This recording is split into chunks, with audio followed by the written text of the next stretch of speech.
En esta última parte de la lección de hemoterapia trataremos de los riesgos y de los efectos adversos de la transfusión y de un tipo de transfusión muy particular que es la denominada masiva. Los efectos adversos de la transfusión los podemos clasificar en dos ejes, en efectos infecciosos y no infecciosos y, por otro lado, en efectos comunes a todos los componentes sanguíneos y específicos de cada uno de estos componentes, como los hematíes, el plasma y las plaquetas. La transmisión del HIV, por ejemplo, sería un efecto adverso infeccioso y común a todos los componentes sanguíneos. La hemólisis aguda posttransfusional sería específica de la transfusión de hematíes y sería un efecto, obviamente, no infeccioso. También se pueden clasificar, de hecho se clasifican, según el momento en que aparecen, en efectos agudos, que suelen denominarse reacciones transfusionales y que son los que aparecen durante la transfusión o generalmente poco después, aunque se consideran como agudos los que aparecen hasta un mes después de la transfusión, y efectos retardados, que son aquellos que requieren años para manifestarse, y como ejemplo tendríamos la hemosiderosis, por acumulación de hierro en los pacientes que reciben transfusiones de un modo crónico, el SIDA en los pacientes que lo adquieren por transfusión, que puede tardar hasta 5 años en manifestarse, la cirrosis hepática por el virus de la hepatitis C, que puede tardar décadas incluso en manifestarse. Hay algo que es muy importante que ustedes recuerden y tengan presente, se dediquen a la especialidad médica que se dediquen, y es cuál ha de ser el comportamiento ante una reacción transfusional, cuál es la pauta de comportamiento común y qué es la que está resumida en esta tabla. En primer lugar, ante cualquier síntoma o cualquier signo atípico que aparezca durante la transfusión, este debe atribuirse a la transfusión mientras no se demuestre lo contrario. Debe detenerse la transfusión de inmediato ante la aparición de cualquiera de estos signos o síntomas, mantener el acceso venoso con suero fisiológico, porque cabe la posibilidad de que si estamos ante una reacción transfusional grave, el paciente pueda chocarse y si hemos perdido el acceso venoso, luego sea difícil encontrar uno para reanimarlo del shock. Hemos de comprobar la identidad entre la bolsa y el paciente y si ésta fuera errónea, es decir, el paciente estaba recibiendo una bolsa de sangre que iba destinado a otro paciente, hemos de detener cualquier otra transfusión que se esté llevando a cabo de modo simultáneo en la misma unidad asistencial. Obviamente, si este paciente ha recibido la bolsa que iba destinada a otro, pues existirá otro paciente al riesgo de recibir la que iba destinada a este. Hay que tomar las constantes vitales, temperatura, pulso, tensión arterial, avisar al banco de sangre, que nos pedirá una muestra para llegar al diagnóstico etiológico de la causa de la reacción y, según el estado del paciente y la causa de la reacción, pues establecer el tratamiento específico que se requiera. Vamos a repasar ahora las manifestaciones clínicas, la etiopatogenia, el tratamiento y la prevención de las reacciones transfusionales más comunes. Una de ellas es la hemólisis aguda, una de las principales causas de morbimortalidad asociada a la transfusión, sobre todo a la transfusión de hematíes. Generalmente se debe a incompatibilidad ABO, y esta incompatibilidad ABO en la mayor parte de los casos es consecuencia de errores que podríamos decir de tipo administrativo, que llevan a que por despiste, por un lapsus, generalmente por una sucesión de errores, un paciente reciba la bolsa de sangre que iba destinada a otro paciente diferente y que resulta incompatible en el ABO con él. Puede darse también incompatibilidad por otros anticuerpos, diferentes de los del ABO, por los denominados anticuerpos irregulares, y esto es bastante más infrecuente, suele ser menos grave y puede deberse o se suele deber a errores en la prueba de compatibilidad. Las manifestaciones clínicas es en forma de escalofríos, fiebre, dolor lumbar, vómitos. Signo típico es el dolor en la zona de la vena por la que se está hundiendo la sangre y si no se para la transfusión de inmediato puede evolucionar a shock, coagulación intravascular diseminada, insuficiencia renal aguda y puede llegar a provocar la muerte del paciente. El tratamiento es diuresis forzada y el de las complicaciones que haya producido la hemólisis. tratamiento del shock, de la coagulación intravascular diseminada, de la insuficiencia renal aguda. Y la mejor prevención es la vigilancia de los errores, pues como les digo, detrás de este tipo de complicación suele haber casi siempre un error humano. Aquí están representados los dos tipos de hemólisis aguda que puede verse en una reacción transfusional. La mediada por anticuerpos del ABO, anticuerpo de tipo IgM que está representado por este, podemos decir, monigote, que se une al hematíe transfundido, por ejemplo, un paciente de grupo 0 que recibe por error una transfusión de hematíes A, activa el complemento, se produce la lisis intravascular de los hematíes transfundidos con liberación de hemoglobina y del resto de los componentes del hematíe. El paciente orina oscuro por la hemoglobinuria, se liberan anafilotoxinas del complemento, esto provoca un shock, activa la coagulación, que lleva a coagulación intravascular diseminada, y por vasoconstricción de la arteriola aferente del riñón y luego por precipitación de la hemoglobina en los túbulos renales, pues puede llegar a aparecer una insuficiencia renal aguda. Por otro lado, los denominados anticuerpos irregulares, los del RH, KEL, KIT, los sistemas que hemos visto antes, suelen producir una hemólisis extravascular. En este caso, el hematíe transfundido, sensibilizado por el anticuerpo que va dirigido contra un antígeno de ese hematíe, es capturado en el bazo por el receptor Fc gamma de los macrófagos esplénicos y destruido de una forma extravascular. Faltan aquí la hemoglobinuria, color oscuro de la orina, o la hemoglobinemia, también el color oscuro del plasma. Suele manifestarse por fiebre, escalofríos, dolor lumbar, puede haber alteraciones hemodinámicas, puede llegar a ser grave, puede llegar incluso a ser mortal, pero esto es más infrecuente o no suele alcanzar la gravedad de la hemólisis intravascular por incompatibilidad ABO. Como les comentaba, la principal causa de las reacciones transfusionales hemolíticas son los errores humanos. Y aquí tenemos una representación de dónde suelen producirse estos errores. La mayoría de ellos ocurren en el entorno de la cabecera del paciente y suelen ser errores de tipo, como decíamos, administrativo, no técnico de laboratorio. Errores generalmente en la transcripción de datos importantes relacionados con la identificación del paciente.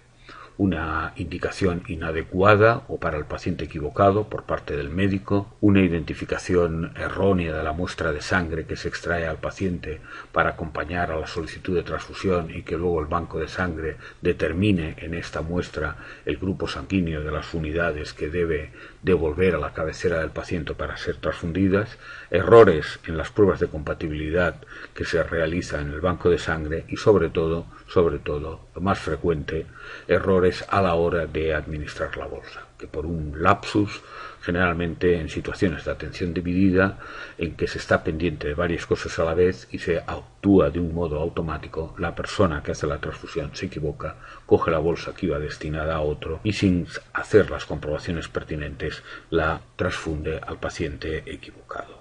Otra complicación, cada vez más frecuente, es el edema agudo de pulmón cardiogénico, que en la bibliografía anglosajona se conoce con el acrónimo de TACO. Y les digo que cada vez es más frecuente porque cada vez los pacientes que transfundimos en los hospitales tienen una edad más avanzada.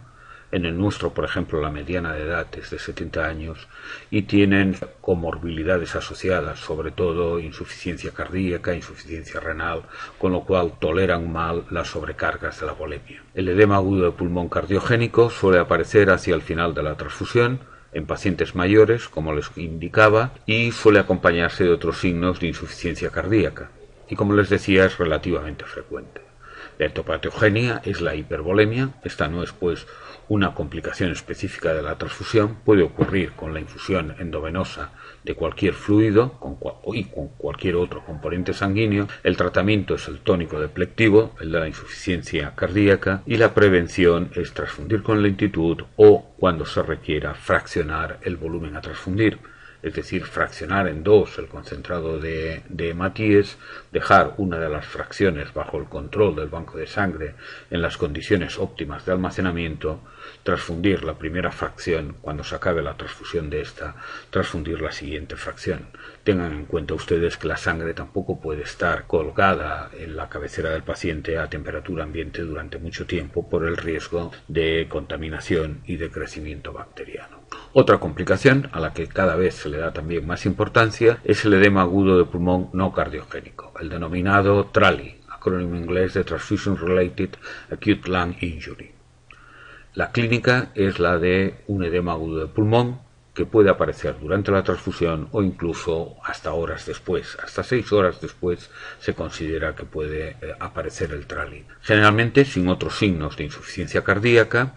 Está producido por anticuerpos antigranulocitarios en el plasma del donante, es decir, que el donante, generalmente una mujer con antecedentes de embarazo o una mujer o un varón con antecedentes de transfusión, que han formado anticuerpos contra antígenos de los granulocitos, resulta que estos anticuerpos reconocen el antígeno en los granulocitos del receptor, hace que se activen estos granulocitos, sobre todo en el lecho capilar pulmonar, que se liberen citocinas que aumenten la permeabilidad capilar pulmonar y que esto lleve a la producción del edema agudo de pulmón. Es más frecuente, por tanto, con la transfusión de plasma, porque el volumen de anticuerpos es más importante.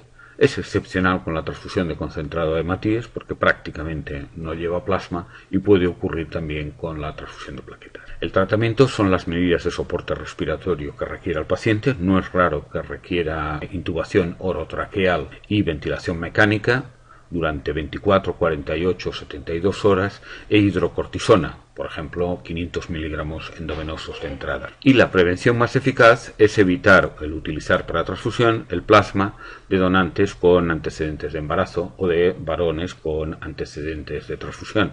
Y de hecho, en aquellos países o en aquellas comunidades autónomas en que se ha puesto en práctica esta medida, pues ha disminuido sustancialmente la incidencia de TRALI, de edema agudo de pulmón no cardiogénico. Tengan ustedes en cuenta que la producción de plasma es muy superior a la demanda, con lo cual una gran parte del plasma que se obtiene del fraccionamiento de las donaciones de sangre total se envía a la industria biomédica para la producción de derivados plasmáticos como la albúmina, gamma-globulinas, factores de la coagulación, etc. Es decir, puede enviarse a la industria este plasma de donantes, mujeres con antecedentes de embarazo o varones con antecedentes de transfusión, y reservar para uso transfusional los que carezcan de estos antecedentes. Otra complicación muy grave, aunque afortunadamente muy poco frecuente, es la anafilaxia, y que puede manifestarse por edema de glotis, broncoespasmo o shock anafiláctico. Suele manifestarse ya al inicio de la transfusión y, como les digo, afortunadamente es infrecuente. Puede deberse a diversas causas, pero la más frecuente son los individuos con déficit de inmunoglobulina A, déficit congénito de esta inmunoglobulina, que han hecho anticuerpos anti-IgA. El déficit de inmunoglobulina A es frecuente en nuestro país, es 1 de cada 600 personas, pero afortunadamente el que se haga anticuerpos contra la inmunoglobulina A es rarísimo. La anafilaxia, en forma, como les digo, de edema de glotis, broncoespasmo o de shock, puede aparecer con cualquier componente sanguíneo. El tratamiento es con adrenalina subcutánea, hidrocortisona endovenosa, las medidas específicas de soporte que requiera el caso. Y la prevención en aquellos pacientes que tienen el antecedente de haber sufrido esta complicación es el recibir productos de donantes deficitarios de IgA, y en el caso de los hematíes el recibir hematíes lavados, es decir, hematíes de los que se ha eliminado por completo cualquier resto de plasma. Obviamente, en la transfusión de plasma, la transfusión de plaquetas ha de ser de donantes deficitarios en IgA. Otro tipo de reacción transfusional es la sepsis posttransfusional, muy grave, generalmente mortal, afortunadamente muy infrecuente. puesto que con los sistemas modernos de fraccionamiento de la sangre en condiciones de esterilidad, la única posibilidad de que haya una contaminación bacteriana de una unidad de sangre es que haya entrado desde el donante en el momento de la donación, bien porque el donante estaba haciendo una bacteriemia asintomática, por ejemplo después de una extracción dentaria, o bien porque la asepsia de la piel encima de la vena que se puncionó para obtener la donación de sangre pues no fue todo lo cuidadosa que debiera ser. La clínica es la de una bacteriemia con shock séptico inmediatamente después de iniciar la transfusión. Dentro de lo rara que es esta complicación, es más frecuente con la transfusión de plaquetas por el hecho de que éstas se conservan a temperatura ambiente y esto favorece el crecimiento bacteriano en el caso de que hubiera habido pues una contaminación de esa donación de sangre.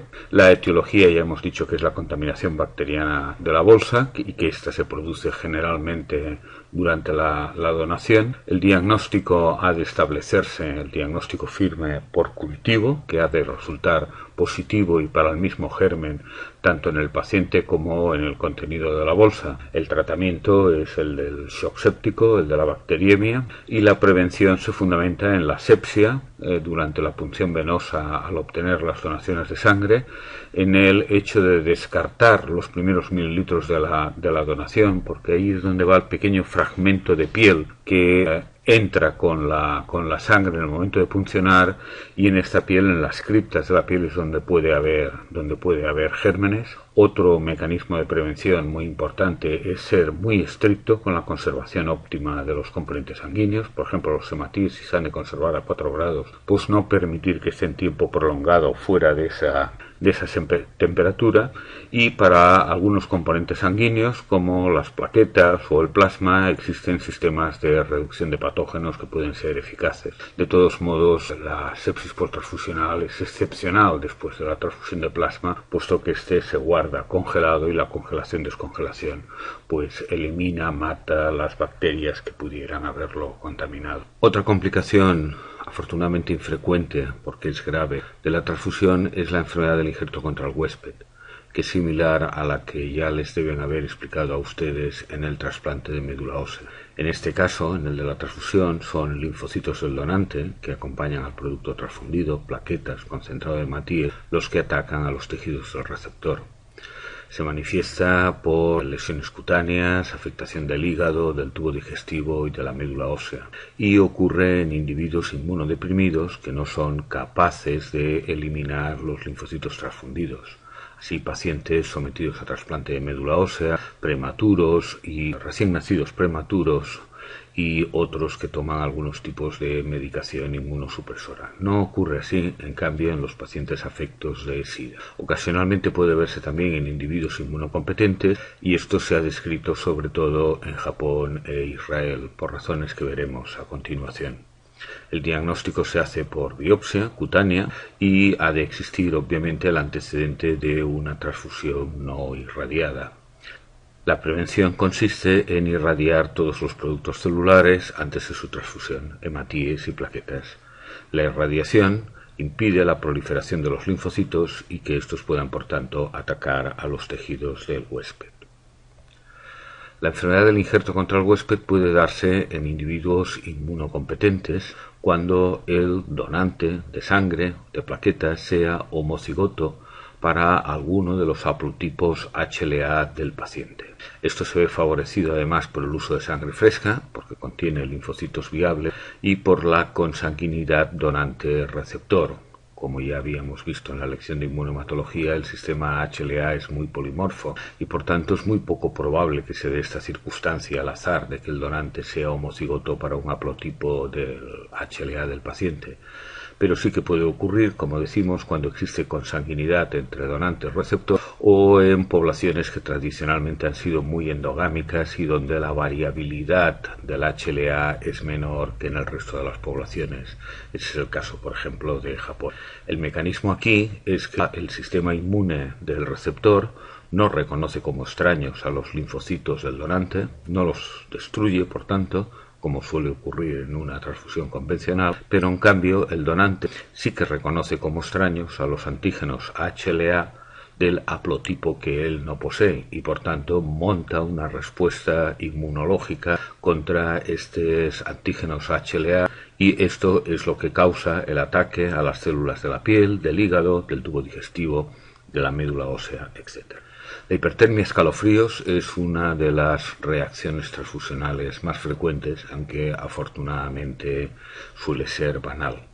Puede aparecer en cualquier momento de la transfusión o hasta una hora después. Es, como les digo, muy frecuente. Ocurre sobre todo con la transfusión de hematíes o plaquetas. Es raro con la transfusión de plasma. Y la etiopatogenia, en la mayor parte de los casos, es la presencia de anticuerpos antigranulocitos en el receptor que reaccionan con los granulocitos que contaminan a los hematíes o a las plaquetas transfundidos. Esto activa a esos granulocitos que liberan citocinas, que son las responsables de la elevación de la temperatura y de los escalofríos. Puede ocurrir también cuando se transfunde sangre fría recién sacada de la nevera. La mayor parte de los casos no requieren ningún tratamiento, salvo parar la transfusión durante unos minutos. En otros casos se requiere administrar al paciente una dosis de paracetamol, o en caso de escalofríos muy intensos y muy molestos, meperidina subcutánea. La prevención es eliminar los leucocitos de los componentes sanguíneos a transfundir mediante una desleucocitación, o bien en la cabecera del paciente, o bien sistemática en el momento de la donación de sangre, poco después, al producir los componentes sanguíneos. Hay que decir que la mayoría de las comunidades autónomas españolas y de los países europeos ya se produce desde principios de la década pasada esta desleucocitación sistemática pre-almacenamiento, y en el caso de los hematíes y de la transfusión de sangre fría, es conveniente atemperar la bolsa antes de transfundirla. Otra complicación frecuente es la alergia en forma de reacciones urticariformes. Esto suele presentarse, como vemos en la figura, como un exantema abonoso y pruriginoso. Es muy frecuente con la transfusión de plasma, es bastante menos con la de hematíes y plaquetas. Se debe generalmente a alergenos que están presentes en el plasma del donante, como pueden ser, por ejemplo, medicamentos u otras sustancias que haya tomado el donante inmediatamente antes de la donación y para las cuales el paciente sea alérgico, o puede ser también que en el plasma transfundido haya cantidades elevadas de histamina que se han liberado de los leucocitos durante el fraccionamiento sanguíneo. La mayoría de los casos no requieren ningún tratamiento, y si es muy molesto, sobre todo si es muy pruriginoso, suele responder a la administración de un antihistamínico como polaramine, etc. Es decir, se para la transfusión, se administra el antihistamínico y luego se continúa la transfusión.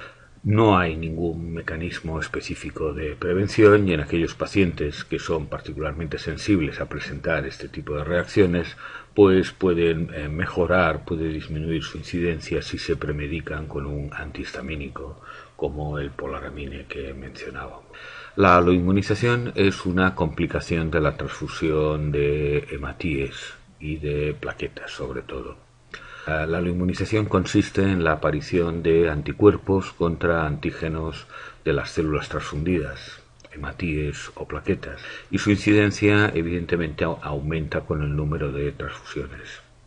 En cuanto a los hematíes, la presencia de anticuerpos contra antígenos diferentes de los del ABO y el RH, todos los sistemas antigénicos que comentábamos antes que existían en los hematíes, implica dos problemas. Uno es que aumenta el riesgo de reacciones hemolíticas porque alguno de estos anticuerpos pueda pasar desapercibido en las pruebas de compatibilidad pretransfusional. Y el otro es que dificulta el hallazgo de unidades compatibles. Así, pacientes que reciben transfusiones de modo crónico, como pueden ser los afectos de síndrome mielodisplásico o los afectos de hemoglobinopatías como talasemia o anemia de células falciformes, que reciben transfusiones de un modo crónico, puede llegar un momento, si se van aloinmunizando y van haciendo anticuerpos, en que resulte muy difícil encontrar unidades de sangre compatibles. Es más frecuente, por descontado, en estas enfermedades que requieren transfusiones crónicas, como decíamos, como la talasemia, la anemia de células falciformes o los síndromes mielodisplásicos. En el caso de la transfusión de plaquetas puede ocurrir la formación de anticuerpos anti-HLA. El HLA se expresa en las plaquetas y esta es una causa de refractariedad, es decir, de falta de eficacia de las plaquetas transfundidas, y que por tanto éstas no cumplan su objetivo, o bien de frenar una hemorragia, o bien de producir un incremento sostenido del recuento de plaquetas que prevenga de la aparición de hemorragias espontáneas. Y en el caso de los leucocitos ya habíamos visto hace un momento las reacciones de hipertermia, escalofríos en los pacientes que hacen anticuerpos antileucocitarios. La hemosiderosis es una complicación a largo plazo de la transfusión de hematíes, sobre todo, de nuevo, en pacientes que requieren transfusiones de un modo crónico, talasemia, drepanocitosis, menos en el caso de los síndromes mielodisplásicos, desafortunadamente por la menor supervivencia de los pacientes afectos de síndromes mielodisplásicos. El hierro tiende a acumularse de modo patológico en los hepatocitos, en el corazón y en las glándulas endocrinas, lo cual provoca una disfunción de estos órganos. Y dirán ustedes, ¿de dónde procede este hierro? Pues han de tener en cuenta que un concentrado de hematíes contiene 200 miligramos de hierro en el grupo N de la hemoglobina de los hematíes transfundidos. Y si el paciente no pierde este hierro por hemorragia, pues se va acumulando hasta alcanzar proporciones patológicas. El diagnóstico de la hemosiderosis posttransfusional se hace mediante una determinación de ferritina, suele estar por encima de 1000 nanogramos por mililitro, demostrando la presencia de hierro en el interior de los hepatocitos mediante biopsia hepática y sobre todo en la actualidad mediante técnicas de resonancia magnética nuclear que permiten cuantificar la carga de hierro patológico en el hígado y en el corazón. La prevención y el tratamiento es en los pacientes que requieren transfusiones crónicas, sobre todo, como les digo, los afectos de hemoglobinopatías congénitas, la administración de quelantes de hierro, la deferoxamina, que necesariamente ha de administrarse por vía parenteral, tradicionalmente se administra por bomba de infusión subcutánea durante las noches, o más recientemente los quelantes de hierro orales como el Deferaxirox y otros. Pasamos pues al siguiente capítulo, que es el de la transmisión de enfermedades infecciosas. Para que un germen pueda transmitirse por transfusión del donante al receptor, ha de cumplir una serie de condiciones. En primer lugar, obviamente, ha de estar presente en la sangre del donante, y lo ha de estar durante la fase asintomática de la enfermedad o durante la fase de incubación, porque si lo está solo durante la fase sintomática, la probabilidad de transmisión será baja, porque el donante de sangre o el individuo que se encuentra mal, con fiebre, malestar, etc., ya no va a donar sangre, o en cualquier caso, si fuera a donar sangre, sería excluido de la donación. Cuanto más largo sea este periodo infectante asintomático, mayor será la probabilidad de transmisión.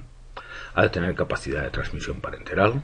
El virus de la gripe, por ejemplo, pues no tiene capacidad de transmisión parenteral.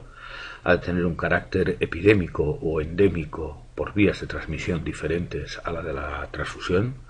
Es el caso de la hepatitis C por vías inyecciones parenterales, transmisión sexual, etc. También el caso del HIV. El caso de la variante de la enfermedad de Creutzfeldt-Jakob, que veremos inmediatamente a continuación, cuya vía de transmisión pues era la oral con la alimentación.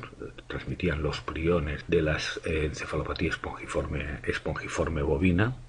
O bien el caso que también veremos a continuación de enfermedades cuyo vector es el mosquito. La más conocida de ellas es la fiebre del Nilo Occidental, pero en este capítulo podría entrar también en algún momento el dengue y otras enfermedades. El germen ha de resistir a las condiciones de almacenamiento. El prototipo aquí es Treponema pallidum. La sífilis se transmitía por transfusión cuando se hacían transfusiones de sangre fresca. En la actualidad prácticamente no existe la sífilis posttransfusional. En primer lugar, porque se testa a los donantes de sangre mediante una prueba específica para Treponema pallidum, y en segundo lugar porque es excepcional la transfusión de sangre fresca, y Treponema pallidum no resiste el almacenamiento a 4 grados más allá de algunas horas. Y por descontado, este germen ha de causar enfermedad en el receptor, o bien en todos, o bien en grupos específicos, como ocurre con el citomegalovirus en los pacientes inmunodeprimidos. Vean ustedes aquí, por lo que hace referencia a los virus más conocidos, de transmisión transfusional, el de la inmunodeficiencia humana y de los hepatitis B y C, cuál ha sido la evolución del riesgo de transfusión en las últimas décadas. Este es uno de los verdaderos éxitos de la hemoterapia moderna, pues el riesgo de transmisión del virus de la inmunodeficiencia humana a principios de los años 80 era tan alto como 1 por cada 100 unidades transfundidas. En algunas zonas de Estados Unidos, como San Francisco, el riesgo de transmisión del virus de la hepatitis C era a mediados de los años 80 también tan alto como 1 por cada 100 unidades transfundidas, aquí mismo en la ciudad de Barcelona. Entonces se conocía como hepatitis no A, no B. Y en el momento actual, y gracias a la introducción de técnicas de escrutinio de los donantes, técnicas analíticas cada vez más sensibles, estos riesgos, el de transmisión del HIV, transmisión del HCV, han bajado por debajo de 1 por cada 1.000.000 de unidades transfundidas, es decir, son riesgos prácticamente despreciables. El riesgo de transmisión de la hepatitis B es un poco más alto, se sitúa alrededor de en el momento actual, de 1 por cada 250.000 unidades transfundidas, pero aún así sigue siendo un riesgo bajo. Y en cualquier caso, todos estos riesgos en el momento actual son prácticamente despreciables si los comparamos con otros riesgos de la medicina moderna o incluso de la vida moderna, como puede ser el riesgo de morir atropellado en un paso de peatones, que seguramente es más alto que en la población general que el riesgo de morir como consecuencia de la transmisión transfusional de algunas de estas enfermedades infecciosas.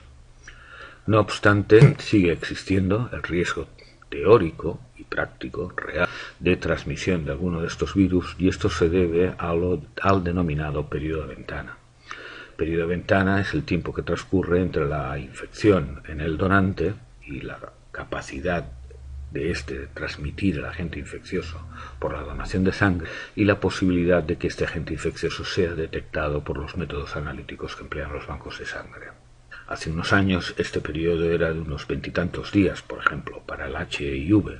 El individuo que adquiría una infección por el HIV podía transmitir esa infección si hacía una donación de sangre sin que lo detectasen los métodos analíticos que empleaban los bancos de sangre durante un periodo de unos 20, 23, 24 días después de la donación.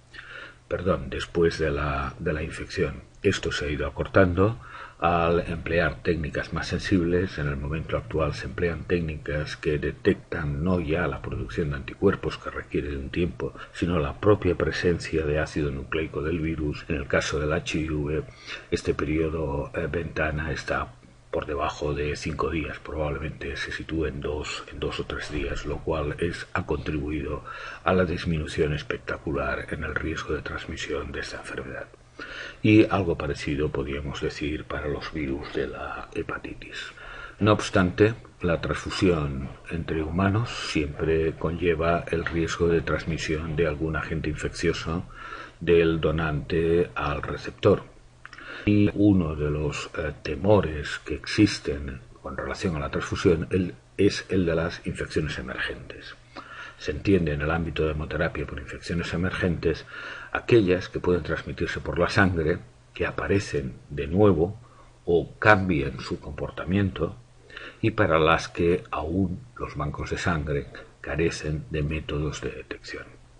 Esto es lo que pudo haber pasado con la variante de la enfermedad de Creutzfeldt-Jakob, que afortunadamente demostró tener muy poca capacidad de transmisión por transfusión. Es lo que ha pasado con la fiebre de virus del Nilo Occidental, que se ha hecho endémica en Estados Unidos en la última década, que ha habido también brotes en algunos países europeos, y es lo que puede pasar, al menos en teoría, con cualquier otro agente infeccioso, de los que ya se están transmitiendo habitualmente por transfusión, pero que no producen ningún tipo de enfermedad, como es el parvovirus B19, pero que pueden sufrir una mutación y aumentar su patogenicidad, o bien de agentes infecciosos que puedan salir del nicho, de la zona geográfica a los que estaban circunscritos hasta ahora, debido a turismo, a viajes en avión, etcétera, o como es el caso también de Trypanosoma cruzi, el agente de la enfermedad de Chagas, que era rarísimo en Europa o en Estados Unidos,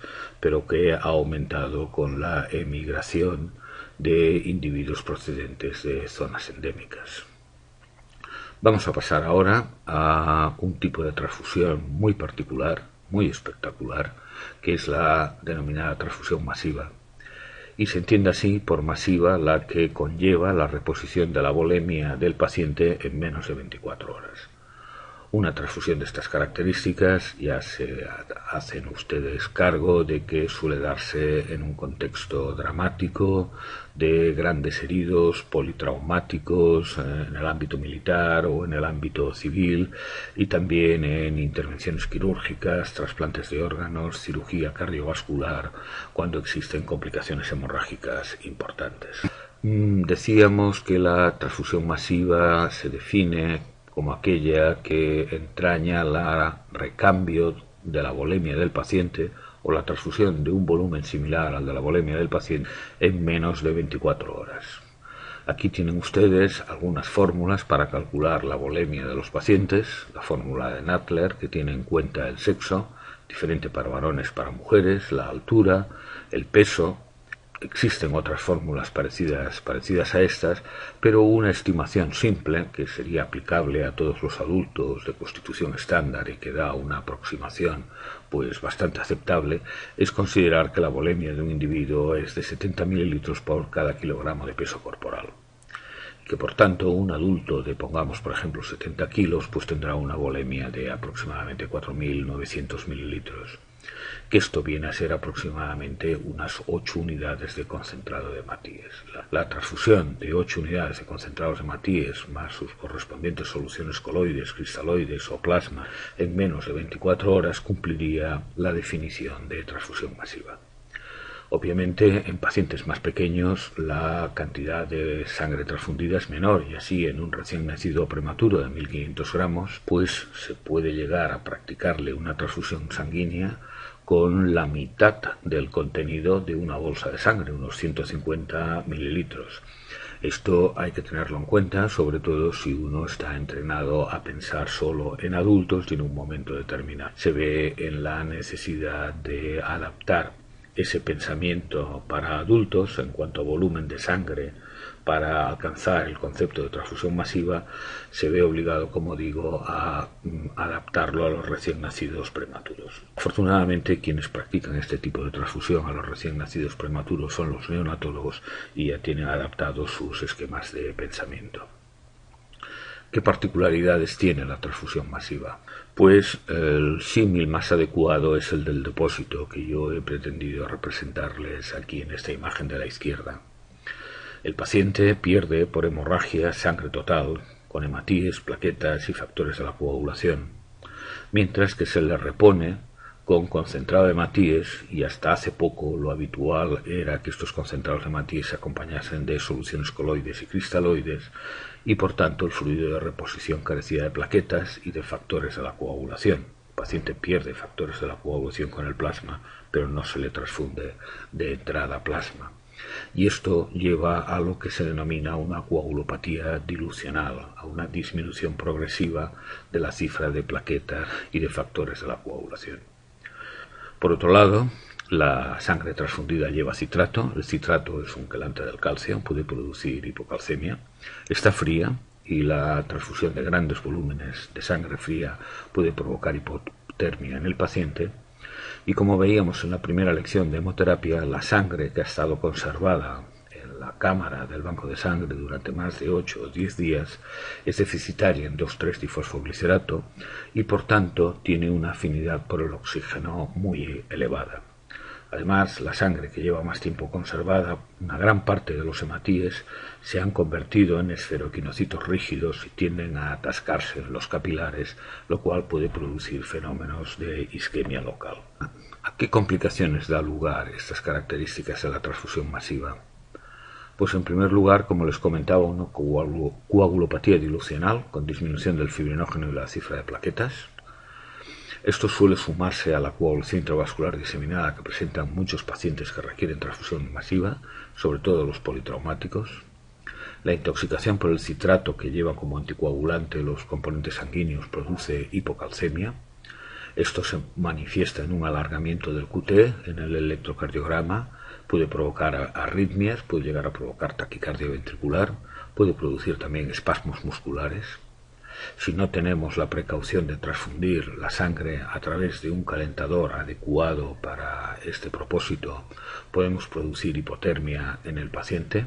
La hipotermia contribuye a la acidosis y contribuye al mal funcionamiento de la coagulación plasmática. Podemos producir hipoxia tisular si transfundimos sangre, solo sangre conservada, sangre deficitaria en 2,3-difosfoglicerato, por el aumento de la afinidad de la hemoglobina por el oxígeno y por la obstrucción capilar por los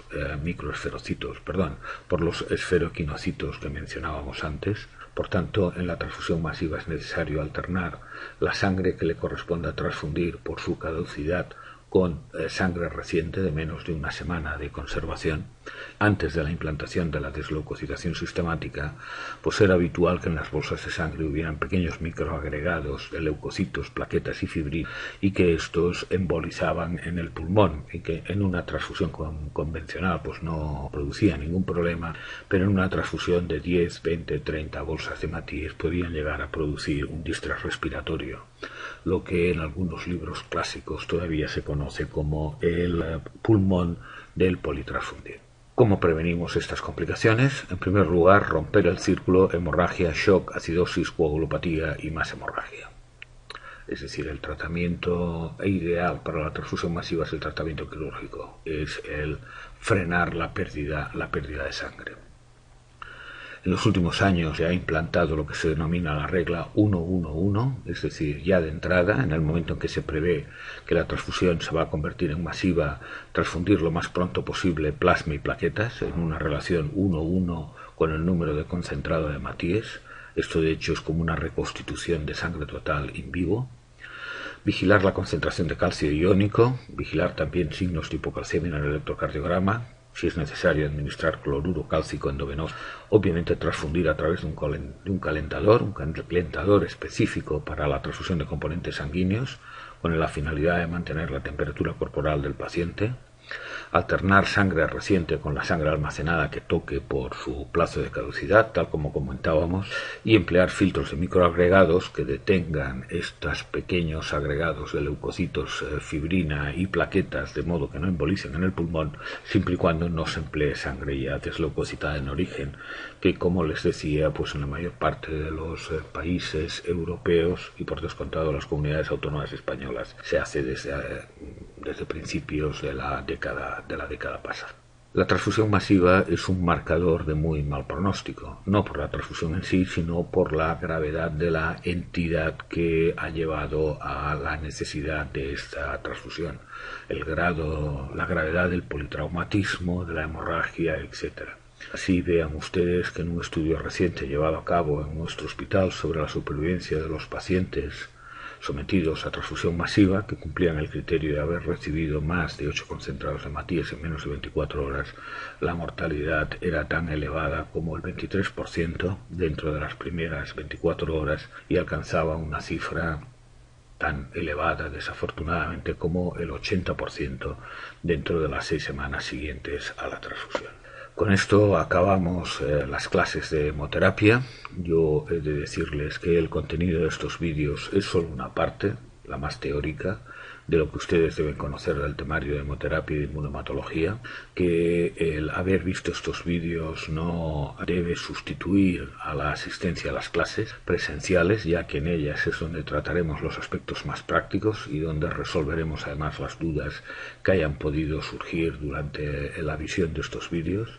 Y en cuanto a la bibliografía recomendada, pues el Farreras Rothman, la última edición, que sin duda lo pueden encontrar ustedes en la biblioteca de la facultad, los capítulos 211 y 212 dedicados a los grupos sanguíneos, inmunohematología y a la hemoterapia, y si no, o además de ello, pues los capítulos equivalentes de las últimas ediciones del Harrison o del Cecil. Y esto es todo, muchas gracias por su atención y nos vemos en las clases presenciales.